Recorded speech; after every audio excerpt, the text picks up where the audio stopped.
We will fully stand for the entire territorial integrity of Ukraine and do not recognize any attempts to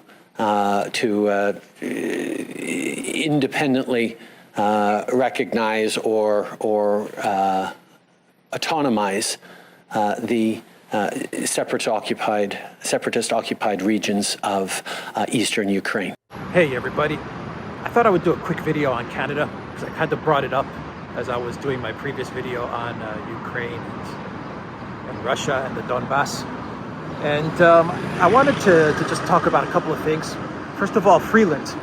I said in the video that I did with Ukraine and Russia that we're starting to see the emergence of Freeland from the shadows.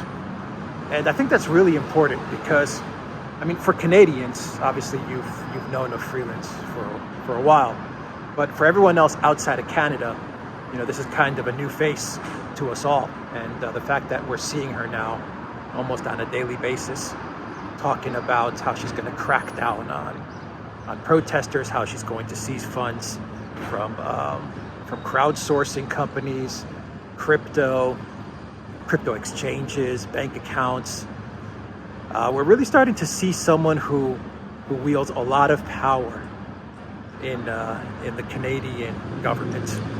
And we all, obviously everyone, if they're not aware of Christoforou's ties to the WEF and to Soros, well, you know, simple searches will give you all the information you need to know there. But, you know, from an outside looking in standpoint, it's interesting to see this figure kind of emerge from the shadows. I mean, for us, looking at Canada from the outside in, it's like someone that's emerged from the shadows to now all of a sudden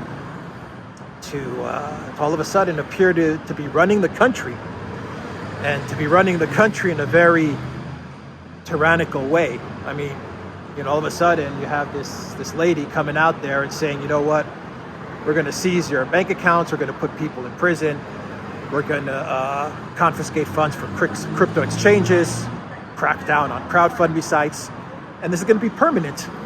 And it's just really incredible to see this unfold. And I've been saying it in a lot of videos, whether they've been my own videos, whether they've been videos on the Duran. I've kind of been joking around saying, you know, this emergency act that the Trudeau government put in place, I've been saying, you know, 2 weeks to flatten the curve. In reference, of course, to the fact that, you know, Trudeau's saying this emergency act will be temporary and it'll be exercised with extreme caution and all of these things. And I say 2 weeks to flatten the curve because, you know, everyone is well aware of the lie that took place then.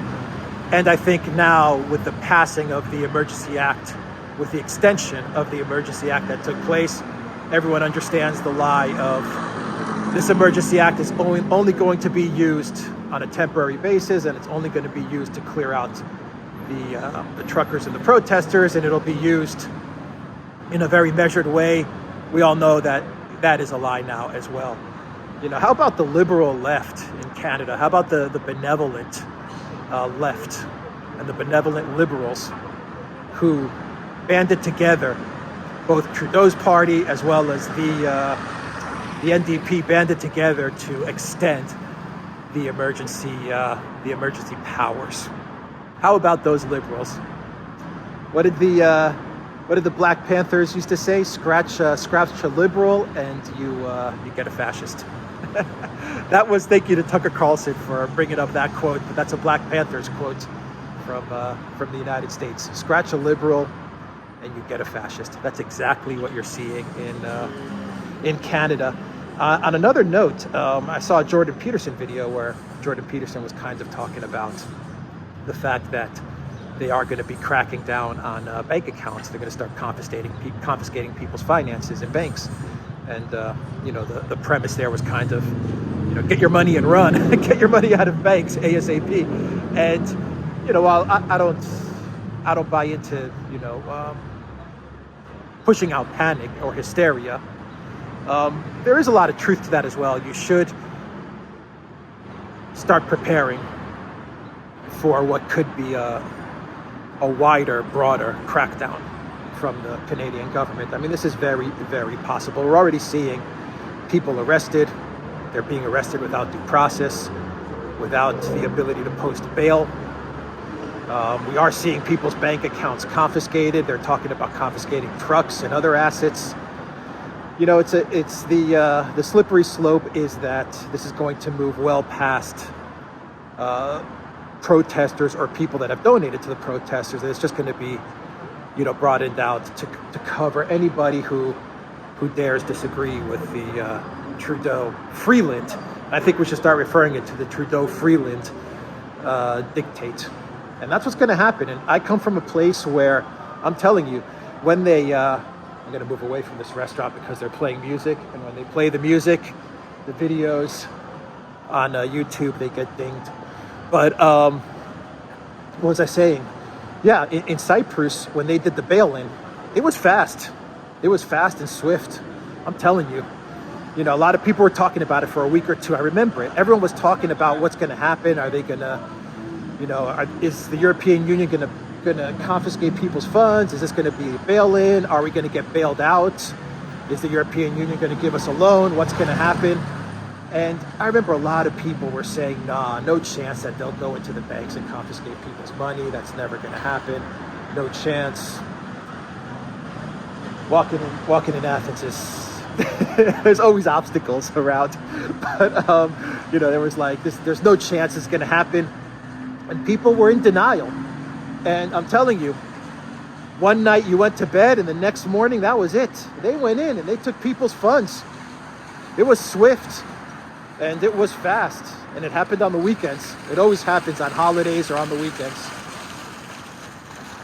So I mean, you know, be prepared. I'm not saying anything's going to happen for most people, but they are doing it.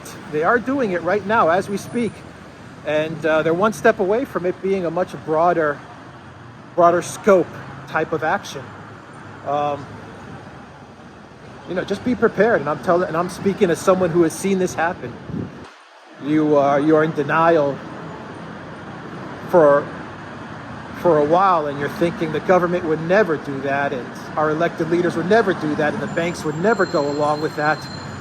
And then one morning you go to sleep, and the next morning they've shut your bank down. They shut down your bank account, and they've confiscated people's assets. And you know, it's on a Saturday, so you can't really do anything, and everyone's just kind of scrambling around trying to figure out what to do. You know, the ATMs get shut off, or there's no cash in whatever ATMs are operating. And that's that. So, you know, once again, I'm not saying this is going to happen. I'm not saying that this should be a cause for hysteria, though for a lot of people in Canada, they are being targeted. And that's a terrible and tyrannical thing. But, you know, these emergency powers that have just been extended, and the fact that the Trudeau Freeland government are test piloting them on a portion of society, on a segment of society, is huge cause for concern. Just be prepared, everybody in Canada. To all my friends in Canada, just be prepared, and don't panic.